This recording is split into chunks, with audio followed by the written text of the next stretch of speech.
Hello my dear students, so I think তোমরা সবাই খুব ভালো আছো। তো welcome to easy to learning. জেক্সপো related যা আপডেট আমি তোমাদেরকে দিয়ে আসছি তোমরা দেখছো, আমি সবাইকে বলবো কন্টিনিউ ভিডিওগুলো ওয়াচ করো এবং যারা ফার্স্ট টাইম এই চ্যানেলে অবশ্যই চ্যানেলটা সাবস্ক্রাইব করে দাও এবং জেক্সপো রিলেটেড সমস্ত আপডেট আমাদের নিচে একটা হোয়াটসঅ্যাপ গ্রুপের লিঙ্ক দেওয়া আছে, সেই গ্রুপে জয়েন করো, তোমরা কিন্তু আপডেটগুলো পেতে থাকবে। ওকে, তো যাই হোক, যেটা বলার সেটা হচ্ছে টিএফডাব্লিউ নিয়ে আমি আলোচনা করব। তার আগে একটা কথা বলে নিই, তোমরা অনেকে আমাকে বারবার কল করছো, স্ক্রিনে একটা নাম্বার দেখা যাচ্ছে, সেই নম্বরে সেই অ্যাডমিশন মানে সেটা কিন্তু আমাদের কোচিংয়ে ভর্তি হওয়ার জন্য, মানে আমরা ডিপ্লোমা ফার্স্ট ইয়ার থেকে শুরু করে বিটেক লাস্ট ইয়ার পর্যন্ত টিউশন পড়াই। সেক্ষেত্রে তোমরা যারা পড়তে চাও তারা ফোন করতে পারো, বাট যারা অ্যাডমিশন নিচ্ছ এটা কোনো কাউন্সিলিংয়ের জায়গা নয় বা এটা কোনো কনসালটেন্সি সার্ভিস নয়। বারবার কল করে ডিস্টার্ব করো না, আমরা পড়াই, টিউশন পড়াই। পড়াশুনো রিলেটেড কিছু হলে তবেই কল করবে, অ্যাডমিশন রিলেটেড অনলি ভিডিওতে কমেন্ট করবে বা তোমরা হোয়াটসঅ্যাপ করতে পারো, আমি ডেফিনেটলি আনসার দেবো। ওকে, তো যাই হোক, চলো যেটা বলার সেটা হচ্ছে TFW, tuition fee waiver scheme. First of all এই যা হচ্ছে 2024-25-এর জন্য কিন্তু এটা টিউশন ফি ওয়েভার স্কিম। তো এখনও তোমাদের ডিটেল নোটিফিকেশান যখন বেরোয়নি, তার মানে তোমরা টিউশন ফি ওয়েভার স্কিমে অ্যাপ্লাই করতেই পারবে না। ফার্স্ট অফ অল এটাই একদম ক্লিয়ার করে নাও যে এখনও তোমাদের ডিটেল নোটিফিকেশান যতক্ষণ না বেরোচ্ছে এই বছরের জন্য, ততক্ষণ টিএফডাব্লিউ অ্যাপ্লাই করা পসিবল নয়। এবার আমি আসছি ওয়ান বাই ওয়ান প্রসেসে।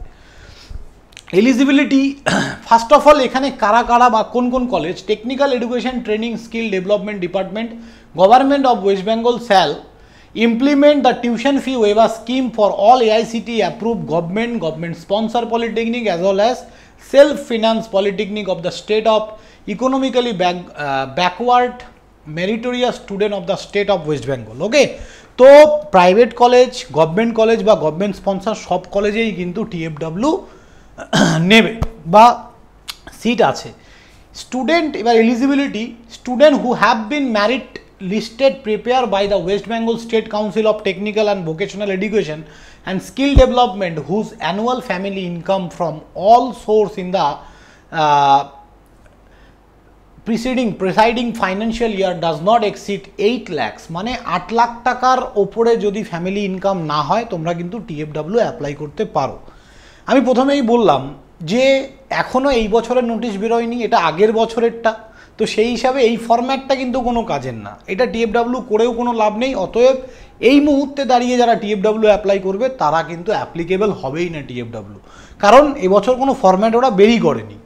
ঠিক আছে, নেক্সট হচ্ছে available of seat under TFW scheme along with other modalities. তো আপ টু ম্যাক্সিমাম 5% সিট কিন্তু intake course will be made available under this scheme, up to বলেছে। 5% নিতে হবে এরকম কোনো ব্যাপার নেই, 0 থেকে 5%-এর মধ্যে যত ইচ্ছা, সেটা কলেজের ওপর ডিপেন্ড করছে। বলছে this seat shall be supernumerary in nature, এটা কিন্তু চেঞ্জ হতে পারে, কমতে পারে, বাড়বে না। ঠিক আছে, all affiliated polytechnic will allow request number of seat over and above sanction stage each affiliate, হ্যাঁ 5% অফ দ্য, এটাই এর কী বলতে চেয়েছে যে প্রত্যেকটা কলেজ 5% ম্যাক্সিমাম সিট কিন্তু নিতে পারে, তার বেশি নেবে না। Okay, the waiver is limited to the tuition fee for all the institute concerned. এবার এইটা ইনস্টিটিউটের ওপর দেয়া হয়েছে কতটা সে টিউশন ফি ওয়েভার করবে বা কতটা রাখবে বা কতটা তোমাকে ছাড় দেবে। পুরোপুরি ছাড় সব কলেজে দেয় না, কিছু স্টুডেন্ট 100% ছাড় পায়, কিছু স্টুডেন্ট 50% ছাড় পায়, এটা ডিপেন্ড করছে। আর এটা মেনলি প্রাইভেট কলেজে যারা ভর্তি হবে তাদের জন্য কাজে আসবে, এটা কিন্তু গভর্নমেন্ট কলেজে তেমন কোনো কাজ নেই। গভর্নমেন্ট কলেজে এমনি সেমিস্টার ফিস 300, 400, 500 টাকা, কোথাও 1000 টাকা, ওখানে আর কি কাজ হবে এটা।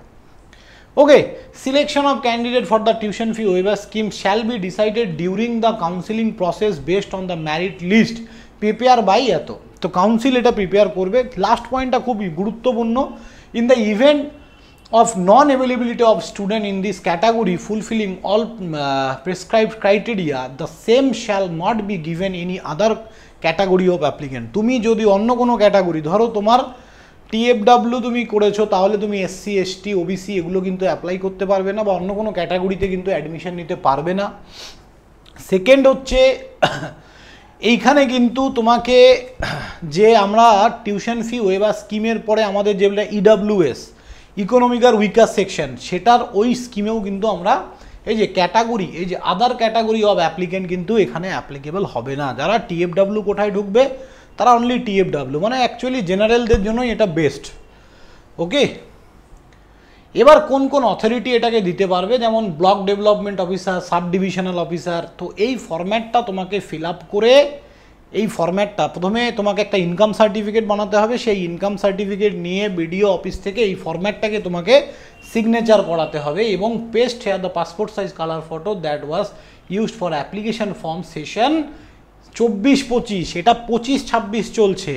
ওকে, তো এই ফর্মটা ফিল আপ করতে হবে, বাট এই মুহূর্তে কিন্তু পসিবল না। তো আমি সবাইকে বলবো, অ্যাডভাইস দেবো, উইথাউট টিএফডাব্লিউ যার যে কোঠা আছে সেটাতে অ্যাপ্লাই করো। ইডাব্লিউএস বলে আছে, ইকোনমিক আর উইকার সেকশন, ওইটা নিয়েও আমি ভিডিও বানিয়েছিলাম, ভিডিও তোমরা দেখতে পারো।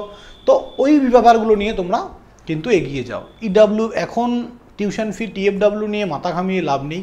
উইথাউট সার্টিফিকেট তোমরা অ্যাপ্লাইও করতে পারবে না। এবার এখনও নোটিশ বেরোয়নি, সার্টিফিকেট পাবে কোথার থেকে?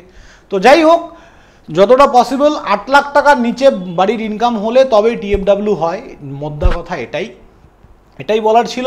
ভিডিওটা ভ্যালুয়েবল হলে অবশ্যই শেয়ার করবে বন্ধুদের সঙ্গে, এবং যারা এখনও হোয়াটসঅ্যাপ গ্রুপে জয়েন করোনি জয়েন করে নাও, এবং আমাদের ভিডিওগুলো বা চ্যানেলটাকে সাবস্ক্রাইব করো। জেনুইন সাপোর্ট তোমরা এখান থেকেই পাবে।